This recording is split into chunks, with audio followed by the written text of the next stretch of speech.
Hello everyone, this is your mask man from Vayu Sastra Aerospace. Last வீடியோல நம்ம commercial drones பத்தி பார்த்திருந்தோம். இந்த வீடியோல நம்ம ஹாபி ட்ரோன்ஸ் பத்தி பார்க்கலாம். ஹாபி ட்ரோன்ஸை பொறுத்தவரை அதுக்கு எந்த அப்ளிகேஷனுமே கிடையாது. அது பேர்ல இருக்கிற மாதிரியே அதை ஹாபி பர்பஸ்க்காக அதை யூஸ் பண்றாங்க. ஹாபி ட்ரோன்ஸை பொறுத்தவரை அது மோஸ்டா 250 கிராம்ஸ்க்கு கீழே தான் இருக்கும். அதை நம்ம டாய் ட்ரோன்னு கூட சொல்லலாம்.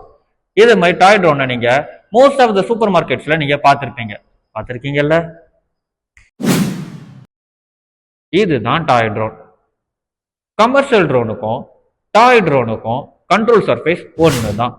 அப்புறம் ஏன் அதுக்கு மட்டும் பைலட் லைசன்ஸ் தேவை, இதுக்கு தேவையில்லை? இதுக்கான ரீசன் நான் வீடியோட எண்டிங்ல சொல்றேன். ஹாபி ட்ரோன்ஸ்லயே அடுத்து நம்ம பார்க்கக்கூடியதான் FPV. இந்த வார்த்தையை நீங்க நிறைய இடத்துல கேள்விப்பட்டிருப்பீங்க. அதாவது ஃபர்ஸ்ட் பர்சன் வியூ அப்படின்னு சொல்லுவோம். இதோட வேலை என்னன்னா, FPV ட்ரோன்ல உள்ள கேமரா லைவ் டிரான்ஸ்மிஷன் பண்ணும். அதை நம்ம காகுல்ஸ் வழியா பார்த்து கண்ட்ரோல் பண்ண முடியும். இதை நிறைய இடத்துல ரேசிங்காகவும் யூஸ் பண்றாங்க.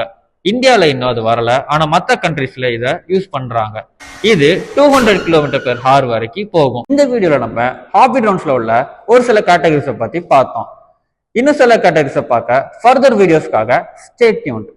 இத்துடன் உங்களிருந்து விடைபெறுவது மாஸ்க்மேன். நீங்க ஏதோ கடைசியில சொல்றது சொன்னீங்களே. எஸ், கமர்ஷியல் ட்ரோனுக்கும் டாய் ட்ரோனுக்கும் உள்ள மேஜர் டிஃபரன்ஸ் என்னன்னா வெயிட். அதுதான் ரெண்டுக்குள்ள மிகப்பெரிய டிஃபரன்ஸ்.